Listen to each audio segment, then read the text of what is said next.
دیکھیے جو عورتیں گاڑی چلاتی ہیں اتنی احتیاط سے گاڑی چلاتی ہیں، ان کو پتہ ہوتا ہے کہ سامنے سے آنے والی گاڑی ہو سکتا ہے مجھ سے ٹکرا جائے، یہ اس بات کا خیال رکھتی ہے کہ ہم نے اپنی احتیاط کرنی ہے، ہم نے اپنے آپ کو بھی غلطی سے بچانا ہے اور دوسرے کی غلطی سے بھی اپنے آپ کو بچانا ہے۔ اگر سامنے والا بھی غلطی کرے تو نقصان تو ہمارا ہی ہوگا نا۔ تو بالکل اسی طرح اپنی عزت و ناموس کے لیے بھی اتنا ہی محتاط ہونے کی ضرورت ہے، اس سے بہت زیادہ محتاط ہونے کی ضرورت ہے۔ عورت کا فرض منصبی اپنی زندگی میں عزت و ناموس کی حفاظت کرنا ہے۔ ڈرائیور کبھی غافل نہیں ہوتا، اسی طرح انسان کو بھی غافل ہونے کی ضرورت نہیں۔ شریعت نے اس کی ابتدا ایسے کر دی، فرمایا کہ تم مخلوط محافل سے بچو، مکس گیدرنگ سے بچو۔ اس کے بارے میں وضاحت کر دی، عورتوں کے کمروں میں، عورتوں کے اداروں میں، عورتوں کے علاقوں میں رہیں، عورتوں کے پورشن میں رہے، مرد مردوں کی طرف رہے۔ مکس گیدرنگ کی شریعت نے اجازت نہیں دی، چنانچہ عورت فقط صرف ان مردوں کے سامنے آ سکتی ہے جو محرم کہلاتے ہیں، جہاں حیا کا رشتہ ہے، جہاں جنسی حوثناکیاں ختم ہو جاتی ہیں۔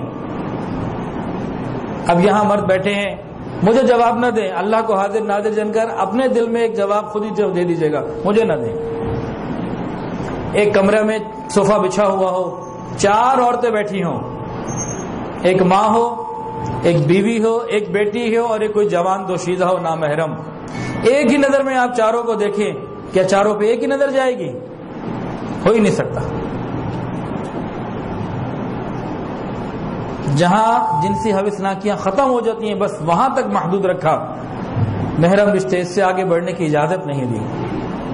پھر اس کے بعد فرمایا حدیث مبارکہ، ہماری آنکھ کا دیکھا غلط ہو سکتا ہے، حضور پاک صلی اللہ علیہ وسلم کی مبارک زبان سے نکلا ہوا حرف غلط نہیں ہو سکتا۔ اس پہ ایمان ہے میرا، الحمدللہ الحمدللہ الحمدللہ، آپ بھی کہتے ہیں الحمدللہ، ہم سب کا ایمان۔ نبی علیہ السلام نے ارشاد فرمایا دیور تو موت ہے، دیور سے بھی پردہ ہے۔ آج میڈیا نے ہمیں کیا سبق دیا؟ کہتا جی بھابھی ماں، کون سی بھابھی ماں؟ نبی علیہ السلام کی شریعت میں بھابھی ماں کا کوئی کانسیپٹ نہیں ہے بھائی۔ ہاں ہندوؤں کی تہذیب ہے، کافروں کی تہذیب ہے، ہم بات کر رہے ہیں حضور پاک صلی اللہ علیہ وسلم کی تہذیب کی، وہاں اس کی کوئی گنجائش نہیں۔ میں آپ کو اگر وہ واقعات سنانا شروع کر دوں جو اس وقت ہمارے معاشرے میں، امریکہ اور افریقہ نہیں، یورپ اور باہر کی بات نہیں، اسی لاہور کے واقعات سنانا شروع کر دوں، آپ دوبارہ کبھی نہیں بلائیں گے جیسے بے شرم آدمی کو کیا بلانا ہے، ایسی بے شرمی کی باتیں کرتا ہے جو ہمارے معاشرے میں اندر ہو رہا ہے۔ ایک مثال کے طور پہ چھوٹے چھوٹے اشارے دیتا رہوں گا، تفصیلات کہنے کے لیے مناسب لگتا نہیں۔